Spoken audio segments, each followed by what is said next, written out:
Hello everyone, welcome back to seven sister education. আরও একটি গুরুত্বপূর্ণ ভিডিও নিয়ে চলে এসেছি আজকে তোমাদের সামনে। আজকের এই ভিডিওতে তোমাদের সমস্ত ডাউট আমি ক্লিয়ার করব। তোমরা অনেকেই আমাকে কমেন্ট করছো, দাদা 24 তারিখে কি সত্যি পরীক্ষাটা হবে? কারণ তোমরা অনেক জায়গায় দেখতে পাচ্ছ যে 24 তারিখে কিন্তু অনেকেই বলছে 24 তারিখে নাকি পরীক্ষা হবে। তোমাদের আমি ডাউট ক্লিয়ার করবো অ্যাকচুয়ালি কি 24 তারিখে পরীক্ষা হতে পারে কি না, অ্যাকচুয়ালি কতটা পসিবিলিটি আছে, ঠিক আছে? আসল সত্যটা তোমাদের বলবো এবং এসসি ওবিসি সার্টিফিকেট বাতিল সংক্রান্ত তোমাদের একটা আপডেট দেবো এবং কেস হওয়ার জন্য ডাব্লিউবিপি ভ্যাকান্সি কি বাতিল হয়ে যেতে পারে। তোমরা জানো যে নতুন একটা কেস হয়েছে কিন্তু, ঠিক আছে? সেখানে সিভিক ভলেন্টিয়ার্সদের সিট এখানে বেশি থাকার জন্য নতুন একটি কেস হয়েছে। এই ভ্যাকান্সির জন্য বা এই যে হিউজ পরিমাণে সিভিকদের দিয়েছে তার জন্য কি নতুন করে আবার প্রসেস শুরু হতে পারে? কি সংক্রান্ত কি আপডেট আছে সমস্ত কিছু তোমাদের এই ভিডিওতে বলবো। অবশ্যই ভিডিওটি সম্পূর্ণ দেখো, আশা করি তোমাদের সমস্ত ডাউট এখানে ক্লিয়ার হয়ে যাবে। তার আগে বলে রাখি, যারা নতুন রয়েছে আমাদের চ্যানেলে অবশ্যই চ্যানেলটিকে সাবস্ক্রাইব করে বেল আইকনটি প্রেস করো, কারণ এরকমই নিত্য নতুন আপডেট আমাদের চ্যানেলে পাবে। ওকে, দেখো তোমরা যারা নতুন রয়েছো তারা আমরা অবশ্যই আমাদের টেলিগ্রাম গ্রুপে যুক্ত হয়ে যাও, সেখানে সমস্ত কিছুর আপডেট পাবে। সেখানে গ্রুপটা নতুন খোলা হয়েছে, তোমরা সমস্ত আপডেট এবং পরীক্ষার আগে হুবহু প্রশ্নোত্তর সেখানে কিন্তু পাবে এবং সমস্ত কিছুর পিডিএফ আমি সেখানে শেয়ার করে দেবো। অবশ্যই টেলিগ্রাম গ্রুপে যুক্ত হয়ে যাও, ডিসক্রিপশনে লিঙ্ক দেওয়া রয়েছে, ঠিক আছে? চলো দেখি পরবর্তীতে আমরা যেটা আলোচনা করবো। দেখো, তোমরা এসসি এসটি নিয়ে অনেকে প্রশ্ন করছো যে এসসিদের সার্টিফিকেট নিয়ে কি সমস্যা হয়েছে। দেখো, এসসি এবং ওবিসি এবং এসটি তিনটে সার্টিফিকেট নিয়ে কিন্তু সমস্যা হয়েছে। ওবিসি সার্টিফিকেট তো তোমাদের হাইকোর্টে বাদ করেই দিয়েছে, অর্থাৎ 5 লক্ষ ক্যান্ডিডেটদের হাইকোর্টে কিন্তু ওবিসি সার্টিফিকেট বাতিল করে দিয়েছে এবং সেটা সুপ্রিম কোর্টে তোমাদের কেস হচ্ছে এবং সেটা কিন্তু সুপ্রিম কোর্টে লড়বে এবং 16 তারিখে পরবর্তী শুনানি কিন্তু তোমাদের রয়েছে 16 তারিখে। অর্থাৎ 16 তারিখে কি না হয় সেটা তোমরা 16 তারিখে আমি আপডেট দিয়ে দেবো।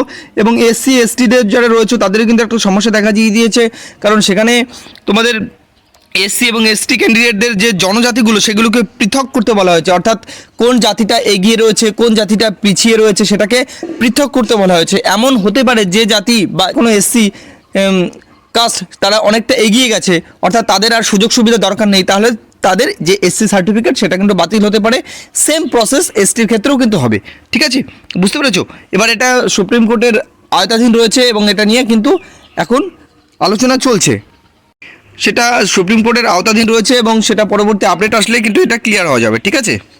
দেখো, তোমরা জানো যে সিভিক ভলেন্টিয়ার্সদের জন্য সিট অত্যাধিক পরিমাণে থাকার জন্য, অর্থাৎ যে রেশিওতে থাকা দরকার সেই রেশিওতে না থাকার জন্য কিন্তু তোমাদের হাইকোর্টে বা কলকাতা হাইকোর্টে কিন্তু আর একটা কেস হয়েছে। এটা কিন্তু স্বাভাবিক, ঠিক আছে?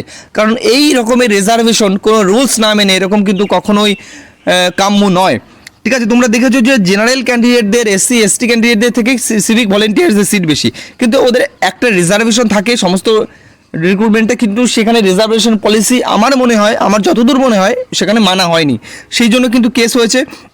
এই কেসটার পরবর্তী শুনানি কবে রয়েছে সেটা কিন্তু জানা যায়নি, কিন্তু এটা আমার মনে হয় এই রিক্রুটমেন্টটা এই সিভিকদের কেসের জন্য এটা কিন্তু তোমাদের রিক্রুটমেন্ট প্রসেসকে ডিলে করতে পারে, অর্থাৎ রিক্রুটমেন্ট প্রসেসটাকে কিন্তু পিছিয়ে যেতে পারে।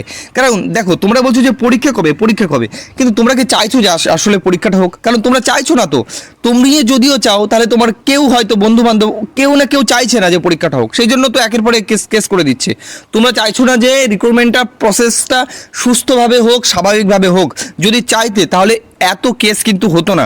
তোমাদের ওবিসির কেস হয়েছে, তোমাদের এসসিদের কেস হয়েছে, তোমাদের এই যে তোমাদের সিভিক ভলেন্টিয়ার্সদের কেস রয়েছে, এরকম না হয় আর 2 সপ্তাহ যেতে 2 মাস যেতে আরও একটা কেস হয়ে গেল। এইরকম প্রসেস যদি হতে থাকে তাহলে কোনোদিন কি রিক্রুটমেন্ট সুস্থভাবে হতে পারে? তোমরা বলো। অর্থাৎ তোমরা কিন্তু চাইছো না যে পরীক্ষাটা হোক, যদি চাইতে তাহলে কিন্তু এত কেস কখনোই রাজ্যে হতো না।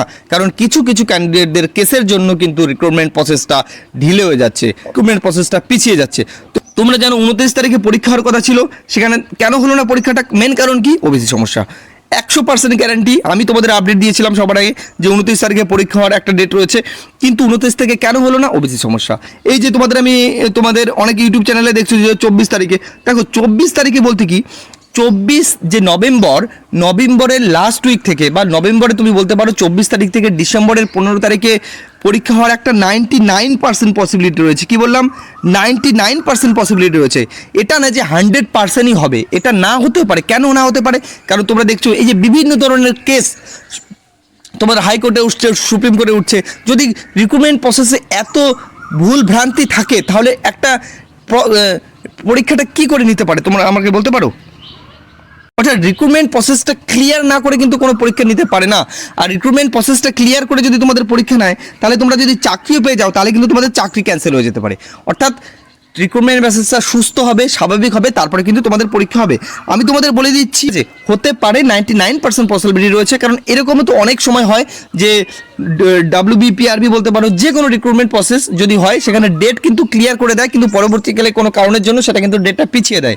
ঠিক আছে, এরকম হতে পারে। আমি সেই জন্য 99% বললাম, 100% বললাম না। আশা করি তোমাদের অনেকটা ডাউট এখানে ক্লিয়ার করতে পেরেছি। তোমাদের কোনো প্রশ্ন থাকলে অবশ্যই আমাকে কমেন্টের মাধ্যমে জানাবে।